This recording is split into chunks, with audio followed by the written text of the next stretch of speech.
تقوی، اللہ کا تعلق، سجدے، تسبیحات، صدقات، خیرات، اللہ کی طرف اٹھے قدم، یہ گھر کو چھوڑ کے جو آپ تسبیح خانے آ کے پڑے ہیں چٹائیوں پہ، یہ رزق روحانی، یہ سارا رزق روحانی،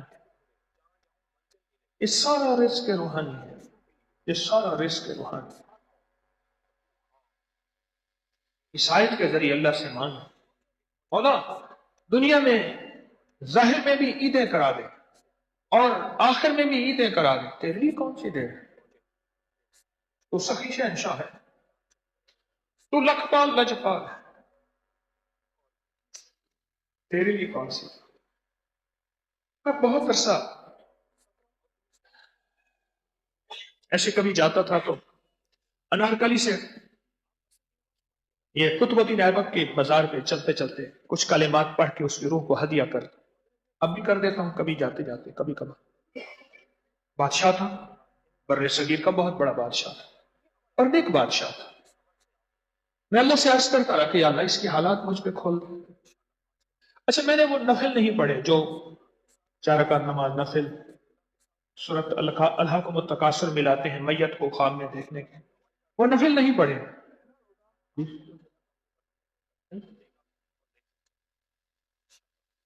اس لیے میں نے کہا کہ پین بدل دیا کر، سکے والا تو میں اللہ سے عرض کرتا رہا کہ یا اللہ کوئی ایسا نظام بنا دے کہ میں اس سے ملوں تو صحیح، کہ بابا جی کیا حال ہے، خیریت سے، کیسے گزری، بس ایسے مانگتا رہا۔ اور بات بتاؤ، منہ کھاوے تے آنکھ شرماوے، یہ سچ ہے۔ اس کی روح کو پڑھ پڑھ کے ہدیہ کرو، منہ کھاوے نا، اس کی روح کو پڑھ پڑھ کے ہدیہ کرو۔ میں اس کی روح کو ہدیہ کرتا رہا، ہدیہ کرتا رہا، قبر پہ جاتا تھا، مزار پہ جاتا تھا تو وہاں بھی ہدیہ، ویسے بھی ہدیہ کرتا رہا۔ میں نے ایک دفعہ ایک خواب دیکھا، مجھے خواب زیادہ نظر نہیں آتے اس لیے زیادہ بیان ہی نہیں کرتا۔ خواب دیکھا کہ میں کھڑا ہوں اور ایک دم ایسے محسوس ہوا کہ وہاں سیڑھیاں بن گئی اور میں نیچے چلا گیا۔ یہ انارکلی میں ہے قطب الدین ایبک کا مزار، اور میں وہاں نیچے چلا گیا۔ ایسے لاجواب تخت اور جو پرانی مغلیہ دور کی درباریں تصویروں میں دیکھی، واقعات میں سنی، شاہی قلعے میں اس کے کچھ نقشے موجود، ایسی دربار ہے، تخت پہ بیٹھے۔ میں نیچے گیا تو اٹھے، بڑے پیار سے ملے، زرق برق لباس ہے اور خوشبو آ رہی اور باشرہ چہرہ ہے، اور اپنے ساتھ ایک کرسی کے اس سے بیٹھا۔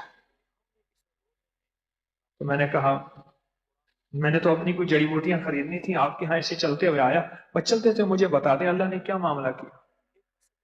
کہنے لگے دنیا کا بھی بادشاہ ہوں، آخرت کا بھی بادشاہ۔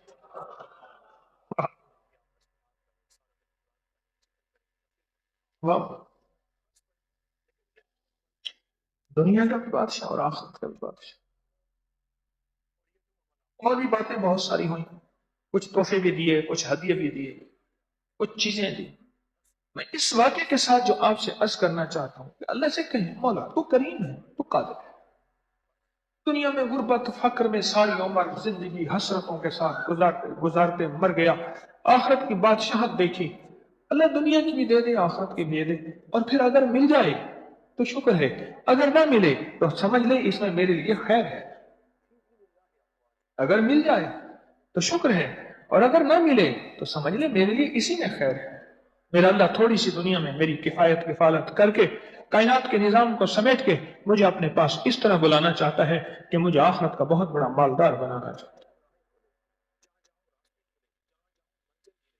اس آیت کو رمضان میں کیش کریں اور پھر عیش کریں اور نسلیں عیش کریں، اور اس تصور کے ساتھ یہ جو میں پڑھ رہا ہوں، فرشتوں نے آمین کہہ دیا۔ فرشتے کتنے ہیں؟ 1000 ہیں، 1,00,000 ہیں، 1 کروڑ ہیں، 1 ارب ہیں، میرے اللہ کے علم میں۔ پر میرے اللہ اس کے حبیب نے فرمایا فرشتے آمین کہتے ہیں تو یہ سچ ہے، حق ہے، حق ہے اور حق ہے۔ اس جذبے کے تحت کہ فرشتوں نے آمین کہہ دیا بس، اور میں نے اللہ کے خزانے میں اپنی فائل جمع کرا دی، فرشتوں کی آمین کے ساتھ، تائید کے ساتھ کہنے لگا میں تھا ریڈر جج صاحب کا، میں نے اس کو کہا اپنی فائل جمع کرا، میں نے فائل اوپر رکھ دی، جج صاحب نے اٹھایا نا تو کہنے لگے یہ کیا ہے؟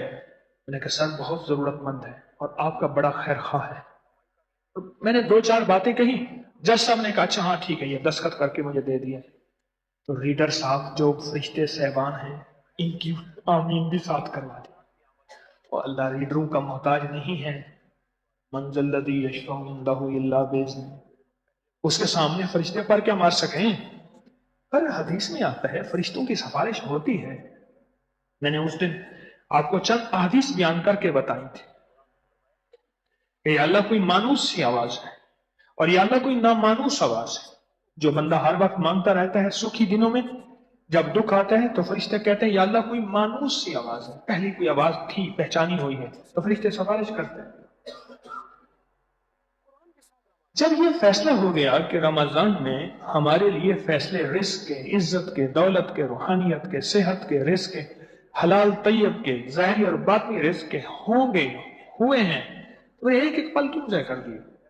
4 روزے ہو گئے کیوں ہوئے؟ اس آیت سے مانگے بغیر کیوں ہوئے؟ میرا قصور ہے، میں آپ کو بتا دیتا ہوں۔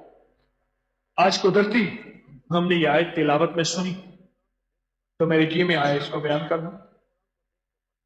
ایک اور آیت آئی قولہ الحق ولہ الملک، یہ عجیب آیت آئی، اس کے عجیب کمالات۔ فقطع دابر القوم الذین ظلموا والحمد للہ، یہ آیت آئی، لا تدرکہ الابصار، یہ آیت آئی آج۔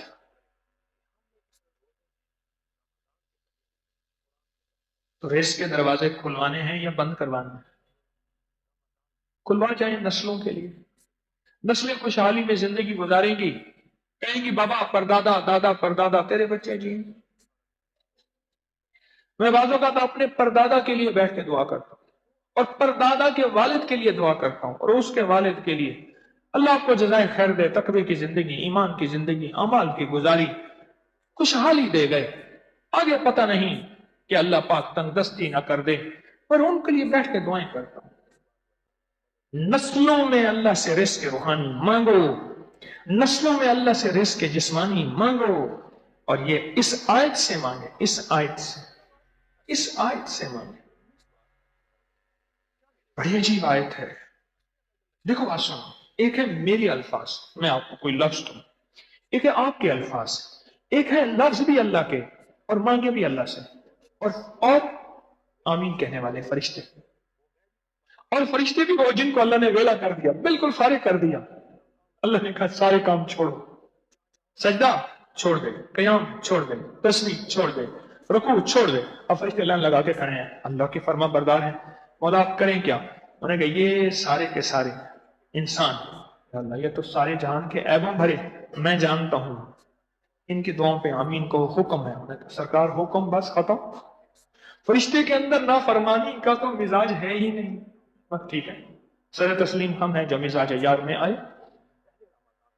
اور اس آیت کے ذریعے اللہ سے رزق روحانی مانگے، مولا میری نسلوں میں صالحیت اور صلاحیت عطا فرما، میری نسلوں میں ولی بنا۔ اس آیت کو یاد کریں، ان پڑھ سے ان پڑھ بندہ اس کو یاد کرے، اور ان پڑھ سے ان پڑھ اس کو یاد کر کے پھر گڑ گڑا کے اللہ سے رزق روحانی مانگے۔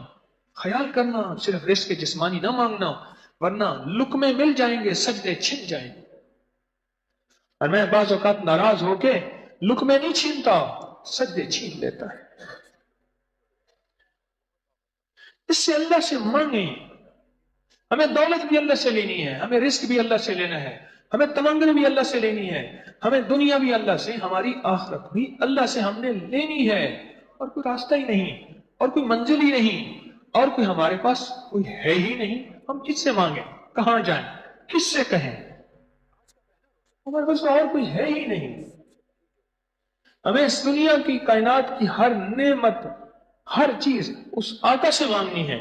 جب اس نے کہہ دیا یہ مانگو، میں تمہارے لیے دنیا بھی عید بنا دوں گا، آخرت بھی عید بنا دوں گا، تو مولا پھر تیری مہربانی ہے، بس ہم اب لگ جائیں گے 11 دفعہ پڑھا اور اللہ کے سپرد کر دیا، اول آخر 1 دفعہ 3 دفعہ درود شریف، اور اس کو سحری کے وقت، افطاری کے وقت، نماز کے وقت، دعا کے وقت، نفل کے وقت، تسبیح کے وقت، معمولات کے وقت، پتہ نہیں کہاں کہاں جب بندہ دیوانہ پاگل ہوتا ہے تو پھر خود ہی راہیں، خود ہی راستے، خود ہی منزل خود بخود مل جاتی، خود بخود مل جاتی۔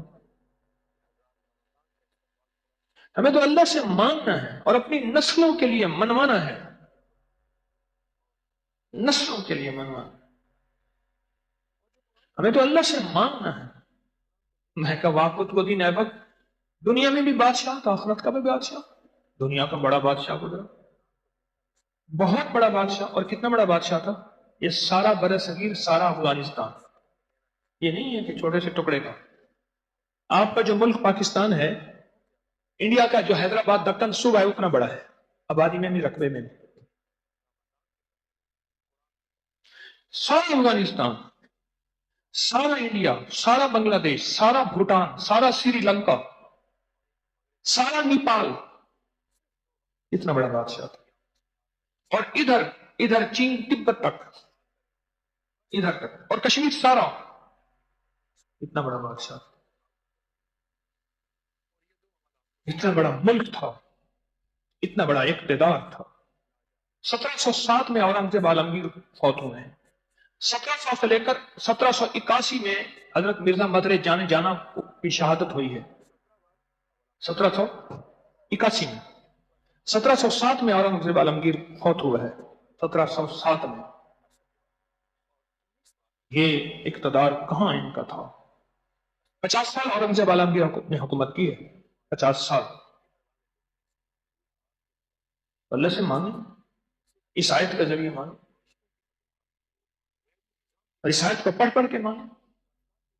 مولا تیرا کرام ہے اور تیرا نام ہے اور تیرا مہینہ ہے، جس مہینے کے 17واں روزے میں غزوہ بدر ہو، جس مہینے میں قرآن اترا، اور جس مہینے میں برکات اور رحمتیں نازل ہوئیں، مولا اسی مہینے میں تجھ سے دنیا بھی مانگتا ہوں، آخرت بھی مانگتا ہوں، رزق بھی مانگتا ہوں، صحت بھی مانگتا ہوں، معرفت بھی مانگتا ہوں، دولت بھی مانگتا ہوں، عزت بھی مانگتا ہوں، خیر بھی مانگتا ہوں، اپنے لیے، امت کے لیے، انسانیت کے لیے، ساری امت کی نسلوں کے۔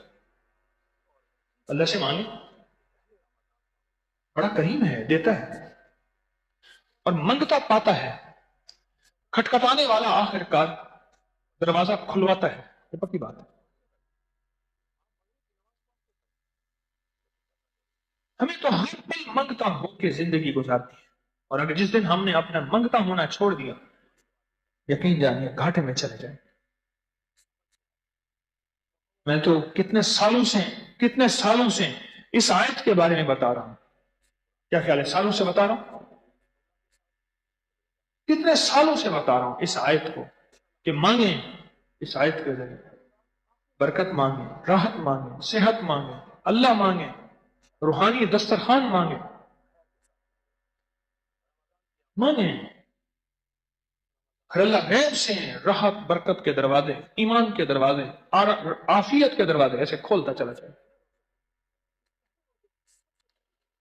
میں سچ بتاؤں، یقین جانیے، اگر برکت کا ایک ذرہ بھی مل جائے نا، نسلیں مالا مال ہو جائے۔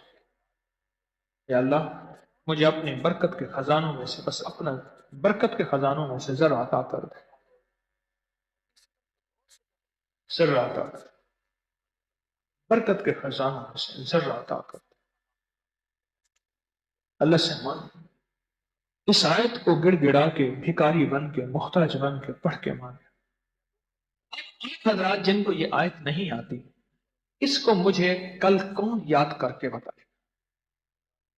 کل کا دن ہے، پکی بات ہے، وہ زیر زبر میرے والی یا صحیح تجوید بہترین؟ بھائی کسی کا پکڑ لو ساتھ والے کو کہ تجھے آتی ہے، کہ ہاں آتی ہے، مجھے یاد کرا دے، اور لگ جائے اندر۔ جب اندر لگ جائے گی نا پھر چیز مل جائے گی، جب اندر لگے گی نہیں پھر کچھ نہیں ہوگا۔ اللہ والو اسی بہانے میں قرآن یاد ہو جائے گا، اور نسلوں کے لیے کوئی فیصلے ہی کروا لیں گے۔ بہانے ہی تو ہیں۔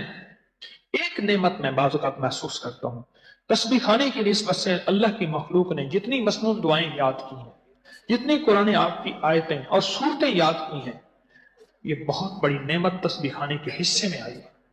بہت دنیا نے قرآن، دعائیں، چیزیں یاد کی ہیں، بہت دنیا نے یاد کی۔ یہ نعمت اللہ نے تسبیح خانے کو عطا کی۔ تو کل تک یہ یاد بھی ہو، اور یاد بھی ایسا ہو فر یاد ہو، بالکل یاد ہو، اور زیر زبر بہترین۔ اور پھر دیکھ اللہ کے خزانوں سے مانگنا شروع کر دے، اور اللہ سے گڑ گڑانا شروع کر دے، اور وہ بہت کریم ہے، وہ کہتا ہے کہ تو مانگ میں تجھے عطا کرتا ہوں۔ جو کھانے کو چاہ ملا، اور یہ ایمان کی دلیل ہے کہ انہوں نے کھانا اللہ سے مانگا، اور اللہ کہتا ہے مانگو۔ میں تو کہتا ہوں اس کو یاد کر لیں، اس کو یاد کر لیں، اور یاد کر لیں گے اللہ کام بنا دے گا، دنیا آخرت کی برکتوں کے دروازے کھل دیں۔ بہت بڑا تحفہ ہے، اور یہ بہت بڑا اسم اعظم ہے، اور بہت بڑا دنیا آخرت کا خزانہ ہے۔ تو کل پھر یاد کر کے آئیں گے، ٹھیک ہے نا؟ اللہ پاک آپ کو جزائے خیر عطا فرمائے، اللہ ہماری حاضری اور روزوں کو قبول فرمائے۔ سبحان اللہ و بحمدہ، سبحانک اللہم و بحمدک، اشہد ان لا الہ الا انت، نستغفرک و نتوب الیک۔ سبحان ربک رب العزت عما یصفون، وسلام علی المرسلین، والحمد للہ رب العالمین، آمین برحمتک یا رب۔